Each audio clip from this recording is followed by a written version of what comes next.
This article is part of our special coverage of Cassini.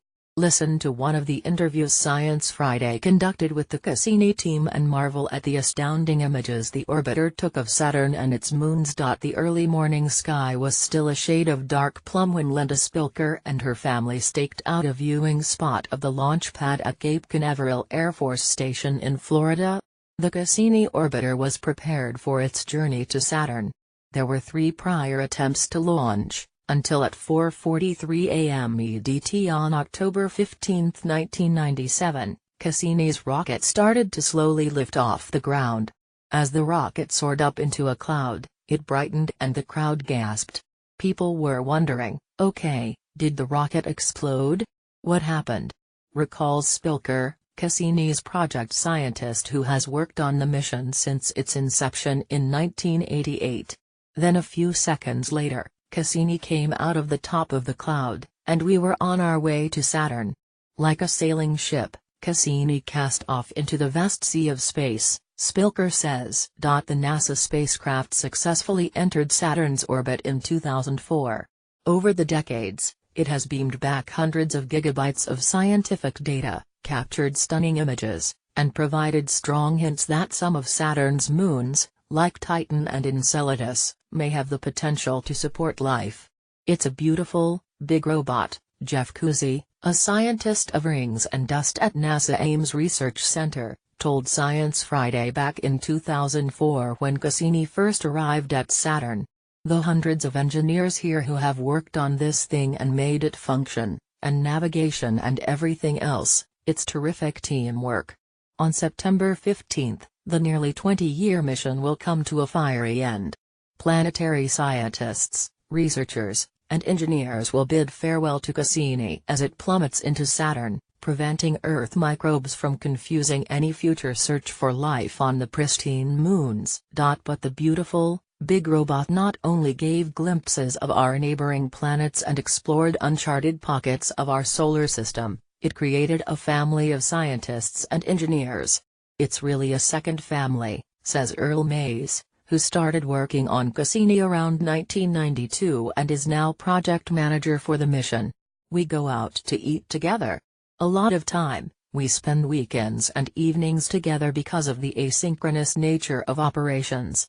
At NASA's Jet Propulsion Laboratory, JPL, in Pasadena, California, the Cassini members have gathered together for many family activities. They created a softball team, the Roving Marauders, pulled April Fool's pranks on each other, and brewed special beers for milestones in Cassini's life, Earth Special Bitters for the Earth Swingbee, Saturn Pale Ale for the Saturn orbit insertion. The team has even thrown big fests for Pi Day. Every year, Mays bakes a special Cassini-themed pumpkin pie. I make a little Saturn out of dough and put a little ring around it and plop that in the middle of the pumpkin pie, says Mays, who keeps a collection of empty beer bottles adorned with the special Cassini brew labels. The Cassini team has gotten tight over the years. They even formed a group called the Cassini Virtual Singers. It's as cute as it sounds. pic.twitter.com/d82bk6jnbp, Science Friday, at Sifri September 14, 2017. The Cassini family also formed a singing group in 1997, called the Cassini Virtual Singers, that perform parodies of popular songs at Pi Day, annual launch parties, and other special occasions. Each of the songs have a planetary twist. For instance, the song Somewhere That's Green from the musical Little Shop of Horrors has been adapted to Somewhere with Rings. The group is composed of everyone from software developers to engineers, all with varying levels of musical experience.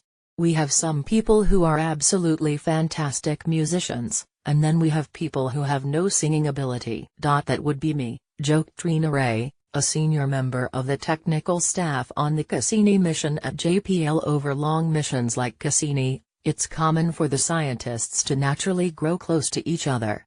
There are many times when one of us will wave our hands, and the other one will say what we're about to say, says Mays. In some cases, scientists' children grow up together. Cassini is what Spilker calls a multi-generational mission, a project that was experienced by many of the team members' children and real family members.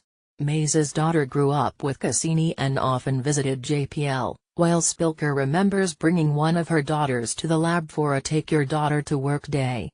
Titan could have the right chemical conditions to create precursors to life. We actually got the opportunity to put on these white jackets and caps and little booties, and go through the dust shower, and we got our picture taken in front of the Cassini spacecraft as it was being built, she says. That was a very, very memorable moment. Members of the Cassini mission formed an intimate connection with